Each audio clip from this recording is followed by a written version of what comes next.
আপনারা যারা প্রবাসে যেতে চাচ্ছেন বা বিশেষ করে যারা ভিয়েতনাম যেতে চাচ্ছেন, ভিয়েতনাম যাওয়ার জন্য ভিয়েতনাম যেতে আপনাদের কি কি প্রসেসিং কমপ্লিট করে যেতে হবে এবং ভিয়েতনাম যেতে কি কি করতে হয় সবকিছু আজকের ভিডিওতে আমি আপনাদেরকে জানাবো। এবং ভিয়েতনাম যেতে কতদিন সময় লাগে, কি সমস্যা, সবকিছু আজকের ভিডিওতে আপনারা জানতে পারবেন।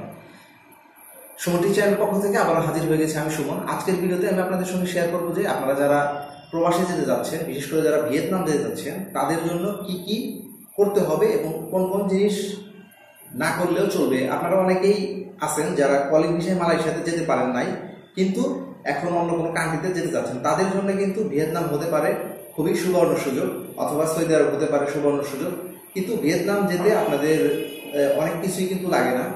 এবং ভিয়েতনাম যাওয়ার পরে আপনারা কোন কোন সুযোগ সুবিধা পাবেন বা কোন ভিসাতে এখন ভিয়েতনামে আপনি যেতে পারবেন, সবকিছু আমি আপনাদের সঙ্গে শেয়ার করব। তো চলুন কথা না বাইরে সরাসরি চলে যাবো মূল ভিডিওতে। তো মূল ভিডিওতে যাওয়ার আগে আপনাদের কাছে একটি রিকোয়েস্ট থাকবে, ভিডিওটি যদি ভালো লাগে তাহলে অবশ্যই লাইক করবেন, কোনো মতামত থাকলে কমেন্টে জানাবেন, এবং আপনি যদি আমার চ্যানেল নতুন হয়ে থাকেন তাহলে অবশ্যই চ্যানেলটি সাবস্ক্রাইব করে পাশে থাকা বেল আইকনটি বাজিয়ে দেবেন, যেন পরবর্তীতে এরকম ইম্পর্টেন্ট ভিডিও আপলোড করার সাথে সাথে আপনি নোটিফিকেশন পেয়ে যান।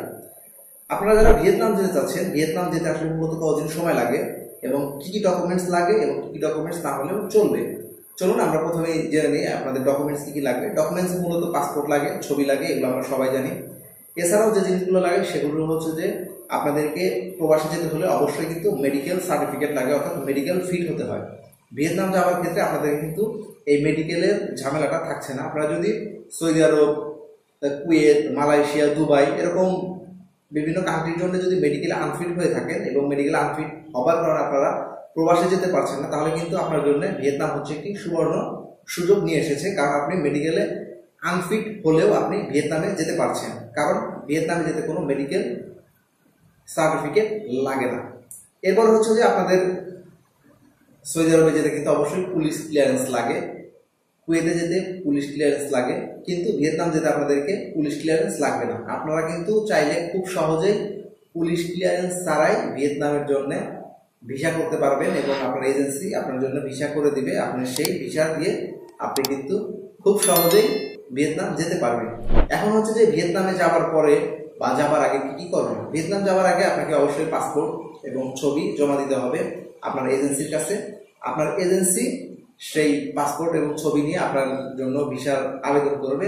ভিসা আবেদন করার পরে যখন ভিসা আসবে তখন এক এক এজেন্সি এক একভাবে টাকা পয়সা নিয়ে থাকে। কোনো কোনো এজেন্সি আপনার কাছ থেকে পাসপোর্টের সাথেই টাকা জমা নেবে এবং এটি হওয়া উচিত এবং এটি নিয়ম। আর যে এজেন্সি আপনার কাছ থেকে টাকা জমা নেবে না সেটা তাদের বিজনেস পলিসি, এটা আমি তাদেরকে বলবো না কেন তারা নিচ্ছে না।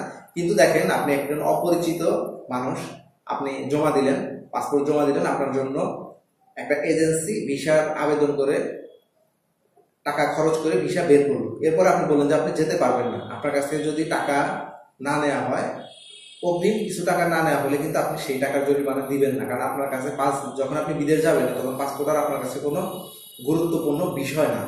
এই জন্যই আমার মনে হয় যে এজেন্সিগুলোর কিছু টাকা জামানত নেওয়া হচ্ছে বুদ্ধিমানের কাজ, কারণ কিছু টাকা জামানত নিলে মানুষের দুই পক্ষেরই একটা দায়ভার থেকে যায়। তো প্রথমেই আপনাকে কিছু টাকা পাসপোর্টের সঙ্গে জমা দিতে হবে। সেই টাকা দেওয়ার পরে আপনার জন্য ভিসার আবেদন করবে। ভিসা আসার পরে আপনার কাছ থেকে আবার এক ধাপে কিছু টাকা নেবে। নেওয়ার পরে আপনার জন্য টিকিট কনফার্ম করবে। টিকিট কনফার্ম করার পরে আপনাকে একটা ফ্লাইটের ডেট দিবে যে অমুক তারিখে বা ওই ডেটে আপনার ফ্লাইট হবে। আপনি সেই ফ্লাইটের ডেট অনুযায়ী ফ্লাইট করে ভিয়েতনাম চলে যাবেন। এখন এখানে যাওয়ার পর আপনি কি কি সুযোগ সুবিধা পাবেন। বর্তমান সময়ে কিন্তু ভিয়েতনামে যে ভিসাতে আপনারা যেতে পারবেন সেটি হচ্ছে যে ট্যুরিস্ট ভিসায় যাওয়ার পরে ওইখানে আপনাকে যে কোম্পানিতে গিয়ে আপনি জব শুরু করবেন সেই কোম্পানি আপনাকে 2 বছরের ভিসা দিবে। এটি বাংলাদেশের বিভিন্ন ট্রাভেল এজেন্সি কোম্পানির সাথে চুক্তি হয়েছে এবং সেই চুক্তি অনুযায়ী তারা আপনাকে 2 বছরের ভিসা দিবে। কিন্তু আপনাকে প্রথমে যেতে হবে ট্যুরিস্ট ভিসার মাধ্যমে। ট্যুরিস্ট ভিসার মাধ্যমে যাওয়ার পরে আপনি সেখানে যাবেন। প্রথমে আপনাকে যে ভিসা দেওয়া হবে সেই ভিসার মেয়াদ থাকবে 3 মাস, অর্থাৎ 3 মাসের মধ্যে আপনাকে ওই দেশে যেতে হবে। আপনি ওই দেশে যাওয়ার পরে আপনার ভিসার যদি মেয়াদ থাকে ওই 3 মাস পর্যন্ত আপনি ওই ভিসা দিয়ে কাজ করতে পারবেন। এরপরে আপনার ভিসার মেয়াদ শেষ হওয়ার আগেই কোম্পানি আপনাকে 2 বছরের চুক্তিতে একটি ভিসা দিবে।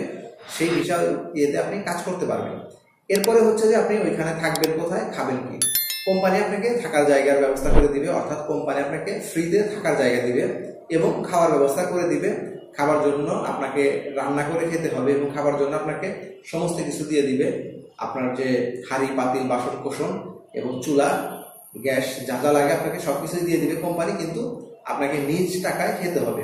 কারণ হচ্ছে যে ভিয়েতনামের খাবারের সাথে আমাদের বাংলাদেশি মানুষ আমরা যারা খাই এই খাবারের মধ্যে অনেক পার্থক্য আছে, তাই আপনাকে নিজের খাবার নিজে রান্না করে খেতে হবে, কিন্তু আপনাকে টাকা খরচ করেই খেতে হবে।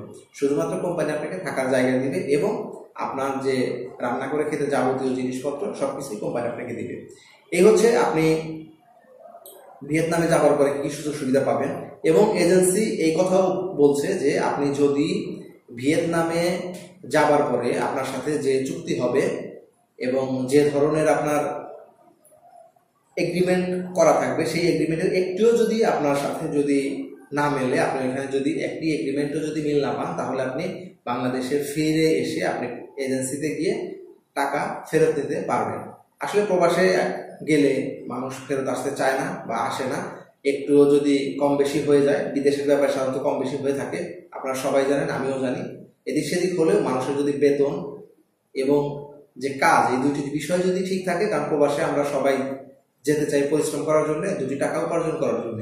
এই কাজ এবং বেতন এই দুটি জিনিস ঠিক থাকলে আসলে আমাদের কারোরই আর এজেন্সি খোঁজার প্রয়োজন পড়ে না যে আমার এই হলো না সেই হলো না। কিন্তু কাজ এবং বেতনটা যদি ঠিক না থাকে তাহলে আমাদের অসুবিধা হয়ে যায়, কারণ আমরা কাজ এবং বেতনের জন্যই সাধারণত প্রবাসে কষ্ট করতে যাই।